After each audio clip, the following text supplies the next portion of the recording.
Hallo René hier. Ich begrüße Sie zum dritten, letzten und interessantesten Teil meiner Switch-Erfahrungen.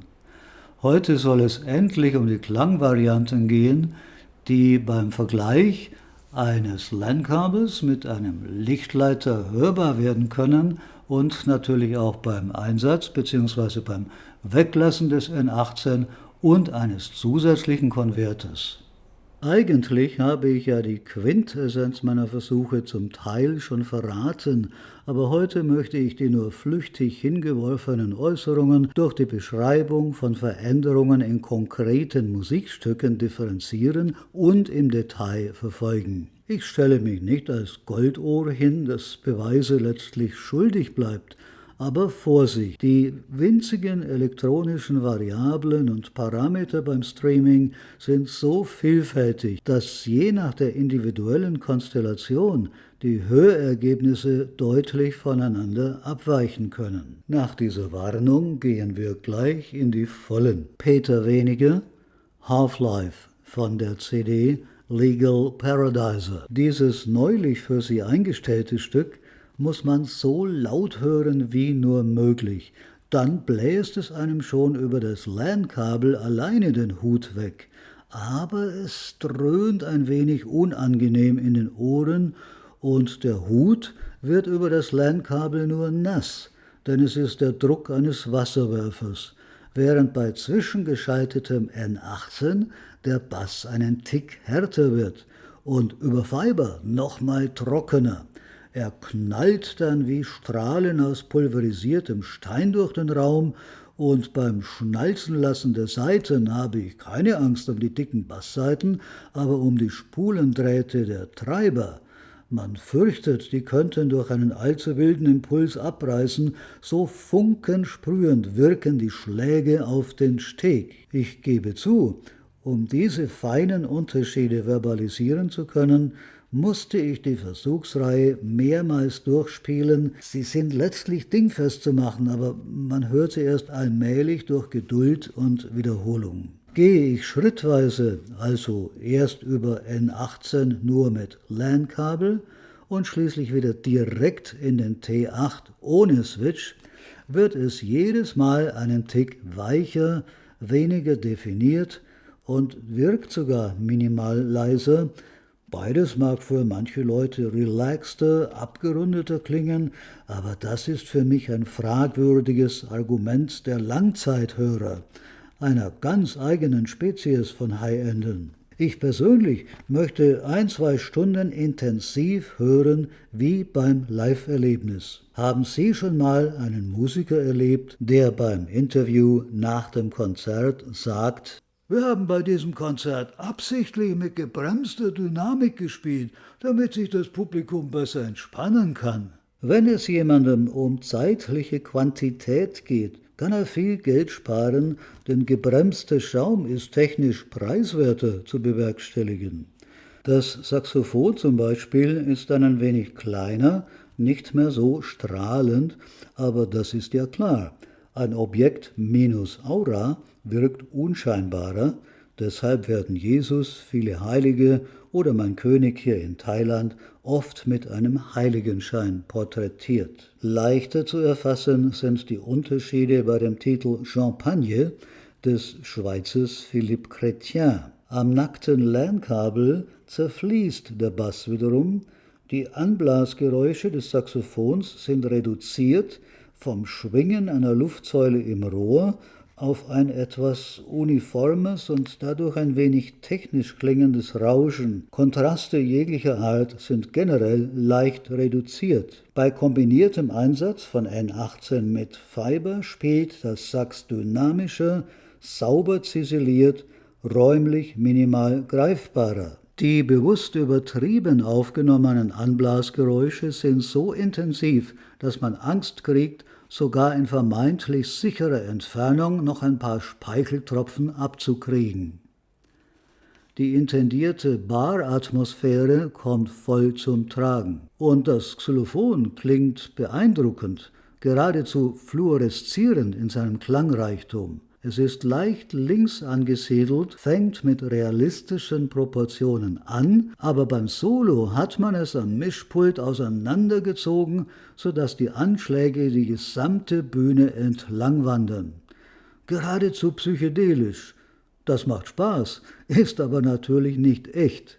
Machen Sie das also nicht dem Gerät oder der Verkabelung zum Vorwurf, genießen Sie einfach den Effekt. Ghost Rider, make us stronger. Eigentlich nicht gerade mein Musikgeschmack, aber sehr gut zum Testen. Mit LAN ist es noch ein Wall of Sound, eine proppenvolle IKEA-Bücherwand, und man könnte auf den ersten Blick oder besser gesagt auf den ersten Hör meinen, mehr sei nach Adam Riese doch erfreulicherweise mathematisch nachweisbar mehr, aber über den N18 an Fiber bleiben die zahlreichen elektronischen Effekte isolierter, sie sind präzise lokalisierbare Ereignisse, die Basstuba in der Bühnenmitte bleibt Tuba und klingt nicht nach einer elektronischen Nachahmung. Wer das Disco-Woman dieser Remi-Demi-Produktion bevorzugt, geht am besten über LAN-Kabel direkt in den Streamer und kriegt die volle Dröhnung ab. Nur wer seinen Jahreslohn oder weitaus mehr auf den Counter legt, kriegt alles. Ich habe das Stück nämlich letztes Jahr über die Rosso Fiorentino Florencia an Avig gehört und weiß, wovon ich spreche. Dea Dova, Return of the Bird Tribes. Ein sensationell ergiebiges Teststück, das unbedingt auf Ihre Soundcheckliste gehört. Beim Zurückstecken vom lichtleiterversorgten N18 in den T8 zog sich die Bühne schlagartig zurück wie eine Meereswelle, die sich zu weit vorgewagt hat und nun ihren Wagemut bereut, und auch die zahlreichen kleinen Effekte blieben jetzt brav auf einer nach hinten geschobenen Bühne, sie werden nicht mehr in den Hörraum hinaus katapultiert, obgleich sie natürlich alle noch da sind, aber mehr aufgelistet wie auf einer Katalogseite und nicht mehr als vibrierend dynamisches Erlebnis. Gerade solche Unterschiede entscheiden für einen anspruchsvolleren Hörer, ob ein Stück auf die Favoritenliste kommt oder nicht. Er sagt nicht, tolles Setup, alle Instrumente waren vorhanden und hakt ihre Anwesenheit zufrieden ab, sondern er möchte zwischen den Klängen der Instrumente spazieren gehen im Koordinatennetz, das die Elektronik aufspannt. Erst dann wird ihm nicht langweilig. Außerdem muss jede Klangquelle in sich lebendig sein, kein Objekt an einer Pinnwand. Es ist ein Gefühl wie Spazierengehen im Regen, aber die Wassertropfen sind ersetzt durch Klangtropfen. Jetzt hörte ich endlich über den Anschlag der Trommeln hinaus auch das intensive Nachschwingen der Felle. Wer aber gern das Gefühl hätte, den Kopf dicht neben der Trommel zu haben, braucht den aktiven Bass der Avantgarde Duo GT. Das ist dann ein Unterschied, der die Leistung von so einem Switch zum Flohhusten macht. 500 € erkaufen keine 50.000 € Wirkungen. Aber wir arbeiten ja hier bewusst an erschwinglichen Detailverbesserungen. Zurück zum Thema. Das Blasinstrument links wurde runder, sein Sound energetischer, greifbarer. Miniaturklänge wie Fingersnapping und Glöcklein zeigten ihre Mikrostrukturen. Die Vogelstimmen erhielten mehr Atmosphäre, vermittelten glaubhafter die Illusion eines natürlichen Raumes. Mag es nun eine Freiluftaufnahme oder eine Aufzeichnung in einer Zoovoliere gewesen sein. Der bloße Gag nähert sich der perfekten Illusion. Wer eine der ausgelutschten Abhaklisten mit klassischen Aspekten wie Basslinie, Mitten- und Höhenauflösung, Bühnentiefe etc. auf dem Schoß liegen hat, kommt nicht weiter oder wird getäuscht. Der wirkliche Zauber entfaltet sich hier nämlich ganz woanders. Fat Coda Studios, Flat Black Series. Aus einem Block Schokolade wurde über den N18 eine Schokoladentorte und mit Lichtleiter eine Schwarzwälder Kirschtorte. Das Schlagzeug entfaltet sich wie in einer Explosionszeichnung im Raum, ohne zu kollabieren, alles bleibt sauber getrennt voneinander und hält souverän die Stellung. Jedes Becken hat sein eigenes Mini-Universum. Wie oft habe ich schon Schlagzeugsoli gehört, die nach der Rage eines Amokläufers klingen. Man springt schnell hinter das Sofa, um nicht von den abgebrochenen Stöcken getroffen zu werden. Die 3 Meter zwischen meinen Lautsprechern waren trotz der begrenzten Einzelteile eines Drumsets rammelvoll und der Klanglevel liegt teilweise höher als die Oberkanten meiner ohnehin schon hohen Lautsprecher. Es ist wie bei einer Sniper-Teamübung.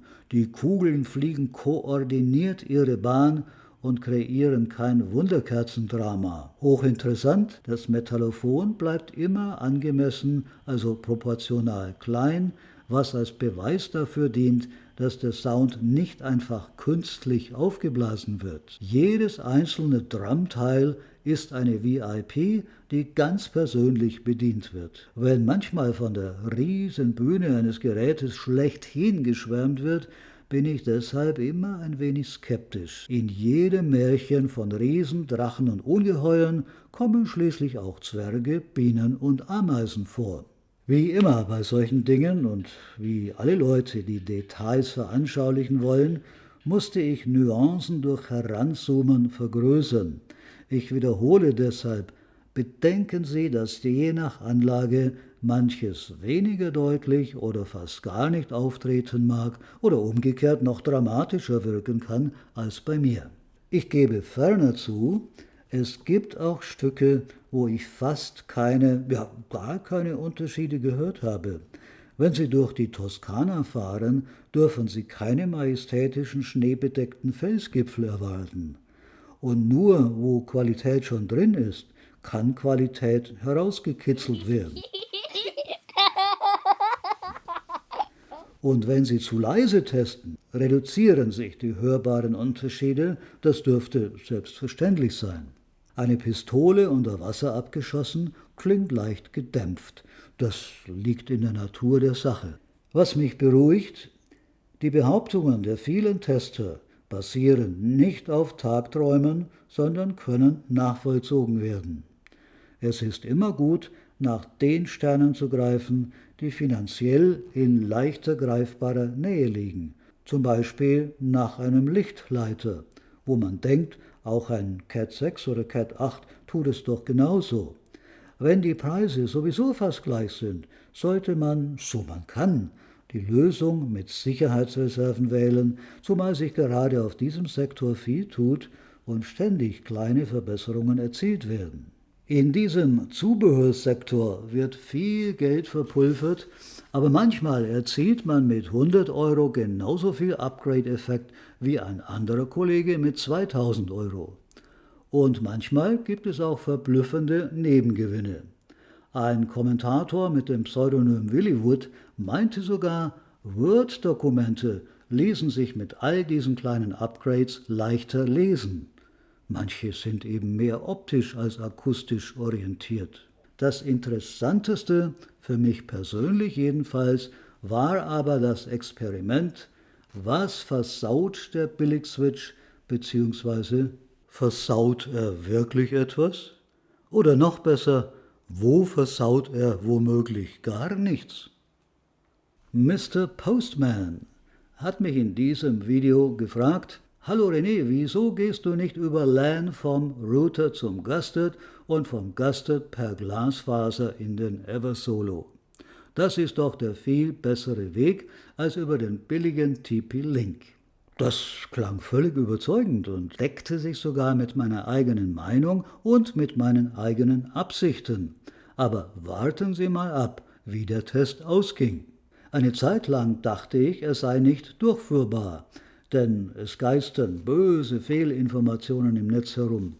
Die Leute behaupten immer, die KI sei ja so wahnsinnig schlau, viel schlauer und schneller als die menschlichen Gehirne. Die Wahrheit sieht anders aus. Die vermeintliche Schlauheit hängt, wie bei den Menschen auch, nicht nur von der Quantität, sondern vor allem von der Qualität der zur Verfügung stehenden Informationen ab und von der Fähigkeit, diese wiederum kritisch zu hinterfragen. Durchschnittliche und auf dem freien Markt käufliche KI-Programme können nur akkumulieren, also anhäufen und dann selektiv und befehlsgemäß, aber ohne Kontrolle auf Wahrheitsgehalt, ein Konglomerat ausspucken. Schauen Sie doch bitte nur mal mein erstes Online-Rechercheergebnis, bereitgestellt von KI, an. Ja, Sie können den SFP-Port am Gastert N18 Pro als Ausgang verwenden. Während ihn viele Produktbeschreibungen lediglich als Eingang etikettieren, ist der N18 in Wirklichkeit ein Ethernet-Switch, bei dem alle Eingänge bidirektional sind. Und dann stand nochmal affirmativ fettgedruckt das Stichwort Bidirectional Functionality drunter, gefolgt von der fachmännischen Umformulierung: der SFP-Port kann sowohl als Uplink bzw. Input wie auch als Downlink bzw. Output benutzt werden. Wenige Sekunden später fand ich diese Information: Nein, Sie können den SFP-Eingang nicht als Ausgang verwenden. Er ist ausschließlich ein Optical Network Input. Nicht alle Menschen sind gleich geschaffen, aber offensichtlich sind auch nicht alle KI-Programme mit gleicher Intelligenz ausgestattet. Natürlich sind alle die Quellen richtig, die besagen, dass die SFP-Kanäle bidirektional funktionieren, also auf gut Deutsch in beide Richtungen. Mein Händler hatte natürlich recht gehabt und er stand keineswegs vor einer Mauer, und so konnte ich tatsächlich beide Varianten ausprobieren. Ich platzierte den N18 in meinem Büro neben dem Router und stellte die Verbindung über ein kurzes Kupfer-Patchkabel her. Und dann, juhu, 25 Meter freie Lichtleiterbahn, direkt in den T8. Warum juhu? Naja, weil kein Billigkonverter mehr im Signalweg stand. Und jetzt kommt die Überraschung. Trotzdem hat es keinen Deut besser geklungen. Noch schlimmer: Als ich nach einiger Zeit die vorherige Anordnung wiederherstellte, hatte ich den Eindruck, als würde die Musik einen Hauch frischer, energetischer klingen. Vielleicht hat der N18 durch den späteren internen Signalcheck die Möglichkeit, seine Fähigkeiten gründlicher zu entfalten. Aber das ist mir letztlich egal. In so komplizierte elektronische Kaninchenbauten will ich mich gar nicht erst verlieren. Mir reicht die Erkenntnis, dass ich beruhigt den Pro im Hi-Fi-Regal stehen lassen und auch für den TV daneben nutzen kann. Außerdem hat das Ergebnis für mich nebenbei das Rätsel gelöst, warum sich auch Sonore nicht scheut, nach dem Router erstmal einen preiswerteren Konverter auf der Dirty Side einzusetzen, was dann nach der Wandlung in Lichtsignale verständlicherweise tabu ist. Alle Experimente wurden übrigens mit dem TP-Link-Modul durchgeführt. Ich habe aber auch zu diesem Thema noch eine sehr interessante Ergänzung. Aus reiner Neugier und, ich gestehe meine Heimtücke mit Beschämung, um die Glaubwürdigkeit und Kompetenz der Gastert-Antwortbriefe auf die Probe zu stellen, habe ich noch ein Super-Einhorn gekauft.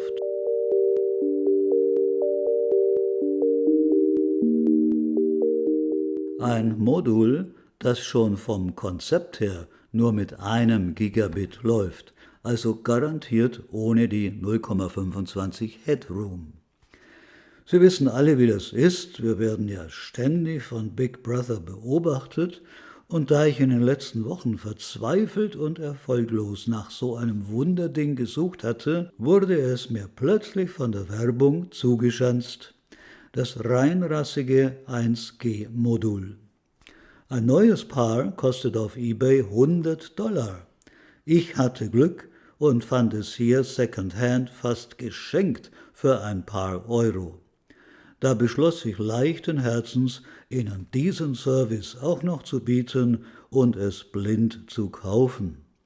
Ich mache die Sache nicht spannend und stehle Ihnen keine Zeit und sage Ihnen unumwunden, es funktionierte wunderbar, klang aber trotz des höheren Preises auch nicht besser. Das verunsichert mich ein wenig, ob sich da nicht einige Leute einfach wichtig machen wollen, indem sie den Voodoo- und Snake-Oil-Faktor der schon allzu lang zu Tode bemühten Zubehörteile nun auf die SFPs übertragen. Manche sprechen sogar, um den Jargon besonders professionell klingen zu lassen, spiegelbildlich zum Tube Rolling vom SFP Rolling. Also bei mir hat sich's ausgerollt. Schließlich und endlich noch eine kleine Information, die ich hier einfach mit reinpacke, um keine Altlasten zurückzulassen. Es geht um die digitalen Verbindungskabel zwischen dem T8 und dem DAC. Bislang habe ich ein AudioQuest Coax Forest benutzt. Jetzt, wo die Zuleitungsfragen geklärt sind, erinnerte ich mich an den Kabeltipp, den Steve Huff in seinem Z10-Video gab. And then I upgraded to a cable I found on Amazon that has amazing build quality, and it's like $30. And when I put that in, it really did make a difference. This cable is a no-brainer. Für mich klingen beide Verbindungen nahezu gleich. Das heißt, dass das Forest gar nicht so übel ist. Beide Kabel liegen in derselben billigen Preisgruppe. Bei Neukauf rate ich sicherheitshalber zum SKW. Es ist auf keinen Fall die schlechtere Wahl und die meisten Hörer behaupten, dass ihnen der Betrieb über USB besser gefalle. Vielleicht liegt das Unentschieden bei mir auch daran, dass der DAC im DP430 noch nicht so auf USB-Performance getrimmt ist wie die neue Generation. Ganz anders aber fiel mein Vergleich der Tidal-App und der Eversolo-App aus. Zu meiner Verblüffung scheint die Eversolo-Brücke ein feineres Koordinatennetz über das Bühnengeschehen zu werfen und ermöglicht mir so bei manchen Stücken eine präzisere Schärfeneinstellung bzw. 3D-Fokussierung, während über die Tidal-App alles kräftiger klingt, dadurch aber Mikrodetails verdeckt werden können. Probieren Sie es einfach selber aus, welche Tendenz Ihren Ohren und Ihrer Anlage sympathischer ist. Das Schöne ist, dass der Versuch nichts kostet. Ganz schön viel kosten können dann wieder Dämpfungsfüße unter allen Digitalgeräten, also unter Streamer, Switch und DAC. Warum sollte hier die Physik der feindlichen Schwingungen plötzlich nicht gelten? Leider gilt sie, wie ich gehört habe, natürlich genauso, aber vielleicht sollte man nicht unbedingt von einer Geldfalle in die nächste tappen. Ich habe nur aus experimenteller Neugierde die Live-Audio-Füße, die sonst unter meinem Laufwerk stehen, entliehen und werde sie dort auch weiter verwenden und den Hamster in seinem Rad pausieren lassen. Ich beschließe mein Video mit einem Hinweis auf die anstehende erste große High-End-Show dieses Jahres in Bangkok am 13., 14. und 15. März im Landmark Hotel Sukhumvit 8. Vielleicht hat jemand von meinen Zuschauern hier in Thailand Lust auf und Interesse an einem Besuch. Oder sie machen zufällig gerade Urlaub hier und kommen genau im richtigen Moment. Solche Zufälle sind tatsächlich schon passiert. Oder sie buchen eine kleine Reise zum Landmark. Apropos Reise, ich hoffe, die Beschreibung meiner Reise zum Streaming hat einigen von Ihnen nützliche Informationen geliefert und den Rest meiner Zuschauer wenigstens gut unterhalten.